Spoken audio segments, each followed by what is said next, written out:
Bengal monitor लेजर्ड यानी छिपकली, जिसके साथ 4 लोगों द्वारा कथित रूप से रेप करने की विभत्स घटना सामने आई है।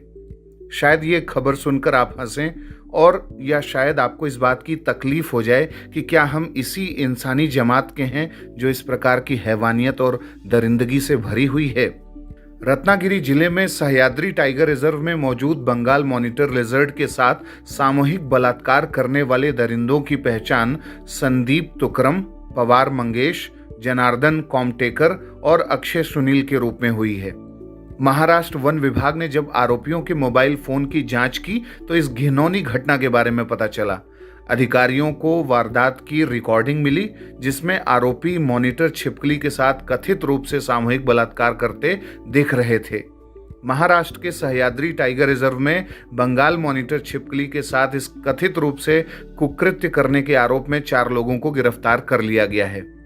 अक्सर हम लोग पर्यावरण और पारिस्थितिकी के क्षेत्र में बंगाल मॉनिटर लिजर्ड के बारे में पढ़ते रहते हैं कि इसकी संख्या ड्विंडलिंग है और बहुत कम संख्या हो रही है, इंडेंजर्ड हो जाएगा, यह संकटापन्न की श्रेणी में चला जाएगा, कहीं विलुप्त न हो जाए। इस तरीके की चीजें हम लोग चर्चा करते रहे हैं और सुनते भी रहे हैं, और ऐसे में इस तरीके की घटना का सामने आना बेहद शर्मनाक है। बंगाल मॉनिटर छिपकली वन्यजीव संरक्षण अधिनियम 1972 के तहत एक प्रोटेक्टेड स्पीसीज है। किसी पशु या वन्यजीव आदि के साथ यौनाचार करना अप्राकृतिक यौनाचार की श्रेणी में आता है और इसीलिए पुलिस इस तरह के मामलों में आरोपी के खिलाफ भारतीय वन्यजीव संरक्षण अधिनियम 2002 और पशु क्रूरता निवारण अधिनियम के साथ साथ भारतीय दंड संहिता यानी जो आईपीसी है उसकी धारा 377 के तहत भी कार्यवाही करती है।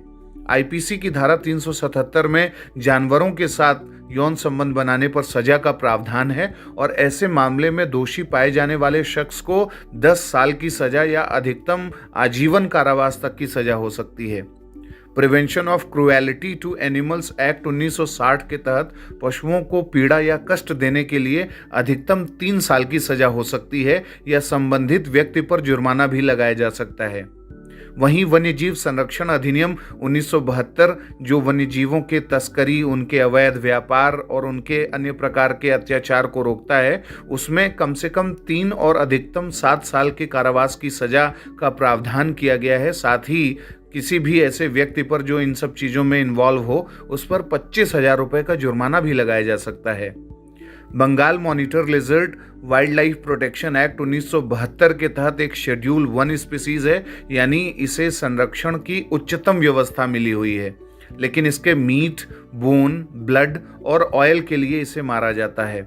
खाल से बहुमूल्य चमड़ा, मांस से बीमारियों का इलाज और खून और हड्डियों से कामोत्तेजक औषधि यानी एफ्रोडीजियक के रूप में इसका शिकार होता है। अंधविश्वासों के आधार पर बंगाल मॉनिटर लिजर्ड का सर्वाधिक बिकने वाला अंग उसका जननांग है, जिसे आदिवासी लोग समृद्धि आने का रास्ता मानते हैं, यानी प्रॉस्पेरिटी से उसे जोड़कर देखते हैं और ये बहुत बड़ा सुपरस्टिशन है जिसके चलते बहुत बड़ी आबादी में बंगाल मॉनिटर लिजर्ड मारे जाते हैं। Bengal monitor lizard eastern Iran, Afghanistan, India, Nepal, Sri Lanka, Pakistan, Bangladesh और म्यांमार में पाया जाता है। IUCN ने अपने रेड डेटा लिस्ट में इसे लीस्ट कंसर्न की श्रेणी में रखा है। भारत में मॉनिटर लिजर्ड की 4 प्रजातियां पाई जाती हैं, जिनमें शामिल हैं Bengal monitor lizard, yellow monitor lizard, desert monitor lizard और वाटर मॉनिटर लिजर्ड। ये मध्य हिमालय से पश्चिमी घाट तक पाए जाते हैं। बंगाल मॉनिटर को कॉमन इंडियन मॉनिटर भी कहते हैं, जिनकी लंबाई 61 से 175 सेंटीमीटर तक होती है और इसे पश्चिमी भारत में विष कोबरा, राजस्थान में गोयरा, पश्चिम बंगाल और बांग्लादेश में गोशाप और पंजाब और बिहार में गोह बोलते हैं। इसके अंगों की तस्करी की जाती है क्योंकि इसे यौन शक्ति को बढ़ावा देने वाला माना जाता है। तो कुल मिलाकर कह सकते हैं कि इस सभ्य समाज में इस तरीके की घटना आना कि जब किसी ऐसे जीव जंतु के साथ अवैध तस्करी और कुकृत्य करने की घटनाएं सामने आए तो मानवता शर्मसार हो जाती है और ऐसे अपराधों से निपटने के लिए कठोरतम कार्यवाही की जानी आवश्यक है। अब बारी आज के सवाल की। आपको बताना है कि बंगाल मॉनिटर लिजर्ड का शेड्यूल क्या है, वह किस प्रकार का शेड्यूल स्पीसीज़ है, और इसके साथ ही आप यह बताएं कि भारत में यह कहाँ-कहाँ किन-किन क्षेत्रों में पाया जाता है। अगले कार्यक्रम के साथ जल्द ही हाजिर होंगे। इजाज़त दीजिए। नमस्कार।